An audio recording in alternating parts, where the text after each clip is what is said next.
Companies are treating AI adoption as a technical rollout, which I understand. It's one of those things. It's easy to think about AI as a technology. You should roll it out like a technology.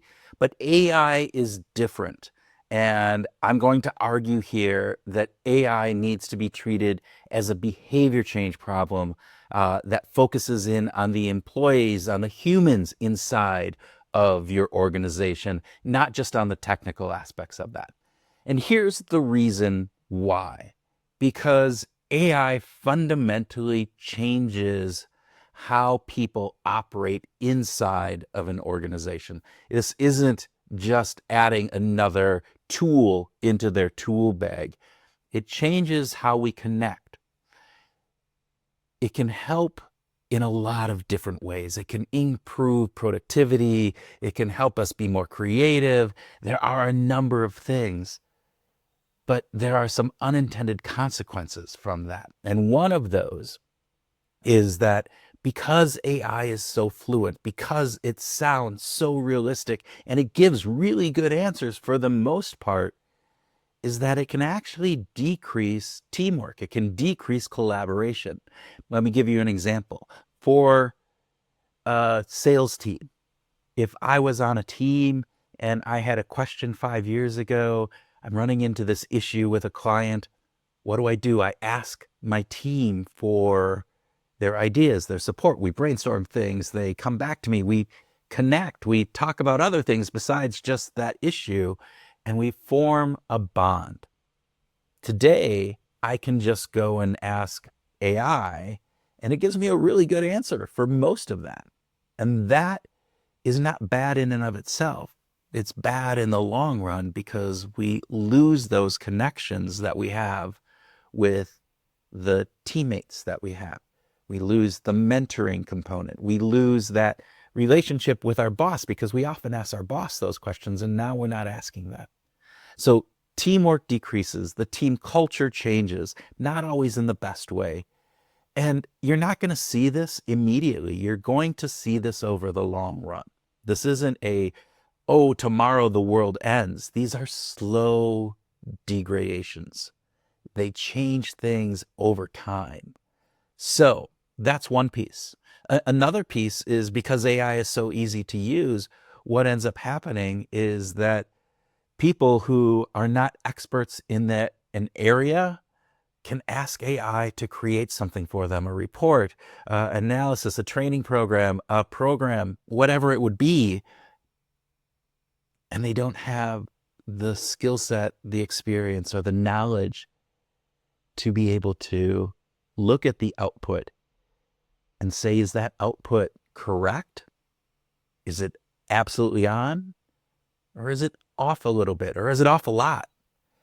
And because they don't have that expertise and that skill set, that knowledge, what ends up happening is one of two things. One, they either find people who do have that knowledge and then puts the burden on them to review that output and say, yes, this is good, or no, this needs to shift in these couple different ways, or we need to redo this whole thing, or it gets launched and it's wrong. And both of those responses are not good things for the organization. Third, AI has been shown, because again, it is so good at what it does, that we outsource our thinking to it, or we can outsource our thinking. That this idea that I don't have to really go through the pain of that white blank page when I'm writing something anymore. It just shows up. I don't have to do the hard work of the analysis of this data set, of those qualitative interviews, of looking at the competitor information that's out there. I just plug that into AI and AI pops out the response, which saves us a lot of time, energy, and frustration. But that friction leads to our deeper thinking, our deeper contemplation on these things. And when we outsource it, we don't tend to have that deep of introspection around that. That may or may not be bad. the output that we get is probably good. But what it also does, and research has pointed to this, is that we don't think as critically when we use AI. We take AI's responses at face value without critically thinking about them or testing them or having some skepticism about them. That's important, because when we lose that critical analysis, when we lose that ability to really critically think about AI or about the issue that we're using AI to solve, then we run into issues. And lastly, there's an element that AI can help us be individually more creative. Very good research on that. We probably have experienced, if you've used AI, you've experienced that yourself. However, as an organization or as a team, that creativity actually converges. So when we're all using AI to help us be more creative, what ends up happening is AI kind of pushes everybody towards the middle. Whereas in the past, you had an idea that was way off in left field, I went off in right field, and somebody else was in center field, and we had a wide divergence of ideas. Now, they might not have been individually as creative as we do with AI, but we had a wide variety to look at, which is what an organization needs, what a team needs.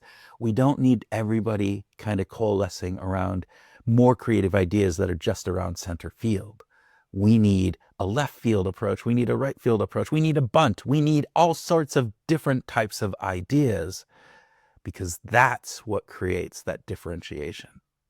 So these are just some of the issues that can happen when you roll out AI and don't think about it. They're all solvable. They are all things that if you do training with managers, if you set the system and processes up correctly, you can fix those issues. You can solve those issues. And that's what we help companies do at the Lantern Group. We help them think through this, identify what those specific issues are at their organization, and then put training and other types of programs in place in order to help ensure that when you do roll out AI, it's focused as a behavior change component, not just a technical rollout. So we encourage you to think about this. Let me know if you have thoughts, but reach out to us if you are rolling out AI and you think that the human side of AI rollout is something that maybe you could use some help with, or you want some additional thoughts. Happy to talk with you. Thank you.